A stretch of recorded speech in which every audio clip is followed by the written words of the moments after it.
ஆன்மீக அன்பர்கள் அனைவருக்கும் அன்பான வணக்கம். நம்மளோட சேனலில் தொடர்ந்து நிறைய ஆன்மீகம் சம்பந்தமான பல வீடியோ பதிவுகள் தாங்க பார்த்துக்கிட்டு இருக்கோம். அந்த வரிசையில் நாம் இன்னைக்கு என்ன பதிவு பார்க்க போகிறோம் அப்படின்னா, நவம்பர் 15ஆம் தேதிக்கு பிறகு சனி வக்கர நிவர்த்தி ஆகியிருக்குங்க. இதுக்கு பிறகு கன்னிராசிக்காரங்களுக்கு எந்த மாதிரியான பலன்கள் கிடைக்க போகுதுன்னு பார்க்கலாம். இதோடு நட்சத்திர பலன்கள் எப்படி அமைஞ்சிருக்குன்னு பார்க்கலாங்க. ஸோ வீடியோவை ஸ்கிப் பண்ணாமல் முழுசாக பார்த்து பயன்பெறுங்க. பொதுவாகவே சனி என்ற வார்த்தையை கேட்டாலே எல்லாருக்கும் ஒரு பயம் வருங்க. அந்த அளவுக்கு நாம சனி பகவானை பார்த்து பயந்துகிட்டு இருக்கோம். ஆனா உண்மையில சனி பகவான் இந்த அளவுக்கு பயன்படுத்தக்கூடியவரா அப்படின்னு பார்த்தா நிச்சயமா இல்லைங்க. நாம செய்யற தவறுகளுக்கு தண்டனை தந்து நம்மை நல்வழிப்படுத்துவர் தாங்க இந்த சனி பகவான். வேகமாக செல்லும் நம்முடைய வாழ்க்கை சக்கரத்தை தடுத்து நிறுத்தி நாம எதுக்காக இந்த பூமிக்கு வந்தோம், நம்முடைய இலக்கு என்ன அப்படின்னு நமக்கு தெளிவுபடுத்துவாரு. சனீஸ்வரன் நவகிரகங்களில் ஒருவர். இவருக்கு மந்தன், சனீஸ்வரன் என்ற பெயர்களும் இருக்குங்க. நவகிரகங்களில் எந்த ஒரு கிரகத்துக்கும் இல்லாத தனி சிறப்பு சனிக்கு உண்டு. சனி பகவான் பூமியை சுற்றி வருவதற்கு 30 வருடங்கள் ஆகுமாம். ஒரு லக்னத்தில் இருந்து இன்னொரு லக்னத்திற்கு செல்லும் அதிக காலம் எடுத்துக்கொள்ளும் ஒரே கிரகம் இந்த சனி பகவான் தாங்க. 7.5 சனி, அஷ்டம சனி ஆகியவற்றின் வழியாக வாழ்க்கையின் அனுபவத்தையும் புரிதல்களையும் செய்யக்கூடியவர் தான் இந்த சனி பகவான். எல்லோருக்கும் 7.5 சனியை பார்த்து தாங்க அதிகமாக பயப்படுவாங்க. உண்மையில் அஷ்டம சனி தான் ஒருவருக்கு அவமானங்களையும் அவப்பெயர்களையும் அலைச்சலையும் தேடித்தரும். வாழ்க்கையின் எல்லா பிரச்சனைகளையும் எதிர்த்து போராடும் துணிச்சலையும் அனுபவங்களையும் தருவாரே தவிர சனி பகவான் எந்த ஒரு சூழ்நிலையிலும் ஒருவரை கைவிட மாட்டாரு. சூரியனுக்கும் சாயாதேவிக்கும் பிறந்தவர் தான் இந்த சனி பகவான். இவரு யமதர்மராஜனின் சகோதரன் அப்படின்னு சொல்லப்படுறதுங்க. சனி பகவான் ஒருவரின் ஆயுளை ஆதிக்கம் செய்பவர். அதனால தான் இவரை ஆயுள்காரகன் அப்படின்னு சொல்லுவாங்க. தர்மம், அர்த்தம், காமம், மோஷம் ஆகிய 4க்கும் இவரே காரகன். சனி ஒருவர் ஜாதகத்தில் ஆட்சியாகவோ உச்சமாகவோ இருந்தால் அவர் எல்லாவித சகல சௌபாக்கியங்களும் பெற்று உரிய வாழ்க்கையை வாழ்வார். இதே ஒருவரோட ஜாதகத்தில் சனி பகவான் பகையாகவோ நீச்சமாகவோ இருந்தால் அந்த ஜாதகர் ஒரு காலகட்டத்தில் துன்பம், தோல்வி இப்படின்னு அனுபவிப்பாங்க. மற்ற கிரகங்களின் வலிமை இருந்தால் மட்டும்தாங்க இந்த பலன்கள் எல்லாமே சாதகமாக மாறும். இவர் 2.5 ஆண்டுகள் ஒரு ராசியில் சஞ்சரிப்பாருங்க. ஒருவரது ஜென்ம ராசிக்கு முந்தைய ராசியில் இவர் சஞ்சரிக்கும் போதே அந்த ஜாதகருக்கு 7.5 சனி ஆரம்பிச்சிடுங்க.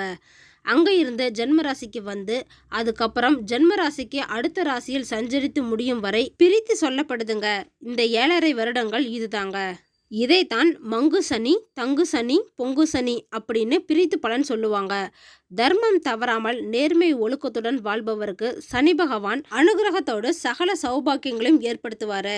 தர்மமும் ஒழுக்கமும் தவறியவருக்கு சனி பகவான் வாழ்நாளில் ஒரு முறையாவது தண்டிக்காமல் விடமாட்டாருங்க. சனி பகவானின் மனைவியின் பெயர் நீலாதேவி. காகம் தாங்க இவரோட வாகனமா இருக்கு. எள்ளும் நல்லெண்ணையும் இவருக்கு ரொம்பவே பிடிக்கும். இவர் இருக்கும் இடம் மேற்கு திசை. இவருக்கு உகந்த நிறமா சொல்லப்படுறது கருநீலம் தாங்க. இதோடு மனித உடலில் பித்தம், நரம்பு மண்டலம் இதையெல்லாம் ஆள்பவரும் இவர் தாங்க. சனி கொடுத்தாலும் சரி கெடுத்தாலும் சரி அதை யாராலும் தடுக்க முடியாதுங்க. நவகிரகங்களில் மிகவும் முக்கியமான பாவ கிரகமாக சனி பகவான் இருக்கிறாரு. சனி கொடுப்பார் எவர் தடுப்பார் அப்படின்னு சொல்லக்கூடிய வாசகமே இருக்குங்க. சனி பகவானின் ஆட்சி வீடு மகரம், கும்பம். உச்ச வீடா சொல்லப்படுறது துலா ராசிங்க. நீச்ச வீடா இருக்கிறது மேஷம். பகை வீடு அப்படின்னு சொல்லப்படுறது சிம்ம ராசிங்க. சனிக்கு நட்பு கிரகங்கள் அப்படின்னு பார்த்தா புதன், சுக்கிரன், ராகு, கேது. இவருக்கு சம கிரகமா இருக்கிறது குரு பகவான் தாங்க. பகை கிரகமா இருக்கிறது சூரியன், சந்திரன், செவ்வாய் அப்படின்னு சொல்லப்படுது. அதோடு மகரம், கும்பம் ராசிக்கு அதிபதியானவர் தான் இந்த சனி பகவானுங்க. ஒரு ராசியில் சுமார் 1.5 ஆண்டுகள் வரை பயணிப்பார். அந்த வகையில் இப்போ சனி பகவான் தனது மூல திரிகோண ராசியான கும்ப ராசியில் பயணித்து வராருங்க. அருகிலேயே இருக்கும் 2 ராசிகளுக்கும் ஆட்சி பெறும் ஒரே கிரகம் சனி மட்டும்தாங்க. இந்த சனி வக்கர நிவர்த்தி அடைவது தனது மூல திரிகோண ராசியான கும்பராசியில நேர்கதியில பயணிக்க இருக்கிறாரு. இந்த சனி வக்கர நிவர்த்தியால அனைத்து ராசிகளுக்குமே அதனோட தாக்கம் இருக்குங்க. அதனால ஒரு சிலருக்கு அதிர்ஷ்டமாகவும் ஒரு சில ராசிக்காரங்களுக்கு மோசமாகவும் இருக்கும். சனி பகவானை வழிபட திருநள்ளாறு போயிட்டு வாங்க. அங்கே இருக்கும் சிவபெருமானையும் சனி பகவானையும் வணங்குங்க, நல்லது நடக்கும். இதோடு யாரெல்லாம் திருநள்ளாறு கோயிலுக்கு போயிட்டு வந்திருக்கீங்க அப்படின்னு கமெண்ட் பாக்ஸில் சொல்லுங்கள். கூடவே சனி பகவானை பிடிச்சவங்க எல்லாரும் ஒரு லைக்கும் பண்ணிடுங்க. இது மாதிரி சனி பகவானை பற்றி நீங்கள் இன்னும் நிறைய தெரிஞ்சுக்கணும் அப்படின்னு நினச்சிங்கன்னா நம்மளோட சேனலில் பல வீடியோ பதிவுகள் இருக்குங்க. அதெல்லாம் விசிட் பண்ணி பாருங்கள். அது கூடவே சனி வக்கர நிவர்த்தியை பற்றின பலன்களும் இருக்குங்க. அதையும் செக் பண்ணி பாருங்கள். அந்த வகையில் இப்போ நடந்த சனி வக்கர நிவர்த்தியால் கன்னிராசிக்காரங்களுக்கு எந்த மாதிரியான பலன்கள் அடைய போறாங்கன்னு பார்க்கலாங்க. இந்த சனி வக்கர நிவர்த்தி கன்னிராசியின் 6வது வீட்டில் சனி வக்கர நிவர்த்தி அடைஞ்சிருக்காருங்க. இது நாள் வரைக்கும் சனி வக்கரமா இருந்தார். இப்போ வக்கர நிவர்த்தி அடைஞ்சதால உங்களுக்கு ஆனந்தமான வாழ்க்கை தாங்க அமைய போகுது. கன்னிராசிக்காரங்க பொதுவாகவே எந்த ஒரு வேலையும் சரியா செய்யணும் அப்படின்னு நினைப்பாங்க. உங்களை இது நாள் வரைக்கும் சிறையில வச்சிருந்த மாதிரி தாங்க இருந்திருப்பீங்க. என்னதான் நீங்க திட்டங்களை போட்டு வச்சிருந்தாலும் அது எல்லாமே சனி பகவான் நடக்க விட்டுருக்க மாட்டாரு. ஆனா இந்த சனி வக்கர நிவர்த்தி உங்களுக்கே உங்களோட பலம் என்ன அப்படின்னு காட்ட போறாருங்க. இந்த மாதம் உங்களுக்கு ஒரு நல்ல நேரமா அமைஞ்சிருக்குங்க. கடந்த ஜூன் மாதத்துல இருந்து இந்த நவம்பர் மாதம் வரைக்கும் சனி பகவான் கொடுக்கற மாதிரி எல்லாத்தையும் கொடுத்து ஏமாத்தி இருப்பாரு. ஆனால் இந்த நவம்பர் 16ஆம் தேதிக்கு பிறகு உங்களுக்கு எல்லாமே கிடைக்க போகுதுங்க. பதவி, பெயர், புகழ், வேலை இப்படின்னு எல்லாமே. இந்த மாதம் கடன் தொல்லையில இருந்து விடுபடுவீங்க. எப்பேற்பட்ட கடனாக இருந்தாலும் அதை இப்போ அடைக்க போறீங்க. உங்களுக்கு இருந்த நெருக்கடிகள் எல்லாமே விலகி கௌரவம் உயர போகுது. ரணருண ரோகஸ்தானத்தில் சனி பகவான் 6ஆம் இடத்துல இருக்கிறாருங்க.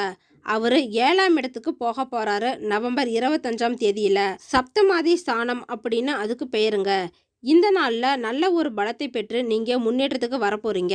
கன்னிராசிக்காரங்களுக்கு உடல்நிலை சம்பந்தப்பட்ட பிரச்சனைகள் எல்லாமே இப்போ சரியாக போகுதுங்க. உங்களோட உடல்நிலையில நீங்கள் கொஞ்சம் கவனம் செலுத்துவீங்க. உடல் சூடு சம்பந்தமான பிரச்சனைகள் எல்லாமே இப்போ தீரப்போகுதுங்க. நெருப்பு, இரும்பு மூலியமா ஏதாவது பிரச்சனைகள் ஏற்பட்டு இருக்கலாங்க. அது எல்லாமே இப்போ சரியாக போகுது. சாதாரணமாக கையாளுவீங்க. உடல் ஆரோக்கியத்தில் இருந்த பிரச்சனைகள் எல்லாமே இப்போ விடுபட போறீங்க. உணவு முறையில் மட்டும் கொஞ்சம் கவனமாக இருந்துக்கோங்க.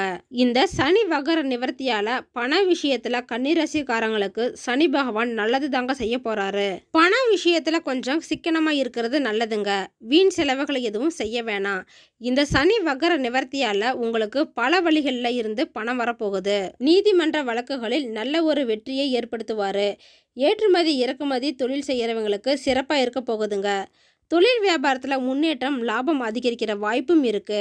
தொழிலை விரிவுபடுத்த நினைப்பீங்க. வெளியூர் வெளிநாட்டு வியாபாரமும் தேடி வர போகுதுங்க. அதனால தொழிலில் ஒரு நல்ல முன்னேற்றம் ஏற்பட போகுது. புதிய வேலைக்காக முயற்சி செய்யறவங்களுக்கு இந்த மாதம் வேலை கிடைக்க போகுதுங்க. சந்தர்ப்பத்தை கரெக்டா யூஸ் பண்ணி முன்னேறுங்க. உங்களோட திறமைக்கேற்ற பதவி உயர்வும் சம்பள உயர்வும் கிடைக்கும். கொஞ்சம் உங்களோட அடம்பிடிக்கிற குணத்தை மட்டும் மாத்திக்கோங்க. இந்த மாதம் கன்னிராசிக்காரங்களின் குடும்ப நிலையை பொறுத்த வரைக்கும் ரொம்பவே நல்லா இருக்க போகுதுங்க. இதுவரைக்கும் இருந்து வந்த மன வருத்தங்கள் எல்லாமே நீங்கி சந்தோஷமும் மகிழ்ச்சியும் ஏற்பட போகுது. வீட்டுக்கு தேவையான பொருட்களை வாங்கி மகிழ்வீங்க. குழந்தைகள் விஷயத்துல கொஞ்சம் கவனமா இருங்க. ஆரோக்கிய விஷயத்திலும் கூட. இந்த மாதம் சனி வக்கர நிவர்த்தியால படிக்கிற மாணவர்களுக்கு நல்ல ஒரு முன்னேற்றம் ஏற்படுங்க. அதனால படிப்புல சிறந்து விளங்குவீங்க. கொஞ்சம் கவனமா இருக்கிறதும் அவசியமானது தான்.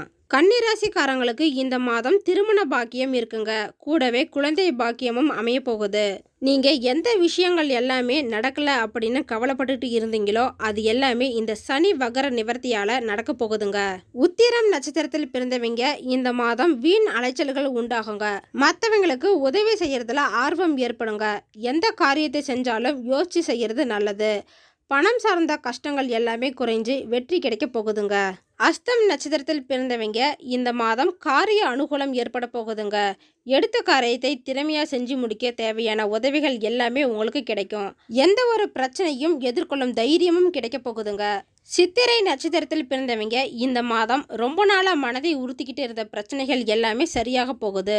தொழில் வியாபாரம் முன்னேற்ற பாதையில் செல்லுங்க. எதிர்பார்த்த உதவிகளும் உங்களுக்கு கிடைக்கும். வேலை தேடிக்கிட்டு இருக்கிறவங்களுக்கு புதிய வேலை வாய்ப்புகளும் கிடைக்கும். இது மாதிரியான பலன்கள் தாங்க இந்த மாதம் சனி வக்கர நிவர்த்திக்கு பிறகு கன்னிராசிக்காரங்க அனுபவிக்க போறாங்க. பரிகாரமாக ஹனுமான் வழிபாடு செய்யறது ரொம்பவே நல்லதுங்க. அதோட சனிக்கிழமையில பெருமாள் தரிசனம் இன்னுமே கூடுதல் பலன்களை கொடுக்கும். தினமும் விநாயகருக்கு நெய் தீபம் ஏற்றுங்க. கூடவே காயத்ரி மந்திரம் தினமும் சொல்லிட்டு வாங்க. குலதெய்வத்தின் பரிபூர்ண அருளும் ஆசியும் கிடைக்கும். ஓகே ஃப்ரெண்ட்ஸ், இந்த வீடியோ பதிவு உங்களுக்கு பயனுள்ளதாக இருக்கும் அப்படின்னு நினைக்கிறேன்.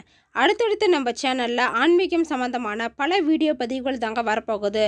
ஸோ நம்ம சேனலில் ஃபஸ்ட் டைம் பார்க்குறீங்க அப்படின்னா சப்ஸ்கிரைப் பண்ணி வச்சுக்கோங்க. கூடவே பெல் ஐக்கனையும் கிளிக் பண்ணி வச்சுக்கோங்க.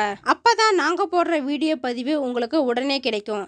இந்த வீடியோ உங்களுக்கு பிடிச்சிருந்தா லைக் பண்ணுங்கள், ஷேர் பண்ணுங்கள், கமெண்ட் பண்ணுங்கள். அதோடு உங்கள் ஃப்ரெண்ட்ஸ் அண்ட் ஃபேமிலிக்கும் ஷேர் பண்ணுங்கள். அவங்களும் இந்த வீடியோ பதிவை பார்த்து பயன்பெறட்டும். மற்றொரு ஆன்மீக தகவல் வீடியோவோடு உங்களை சந்திக்கிறேன். ஆன்மீக அன்பர்களான உங்களுக்கு நன்றியும் வணக்கமும்.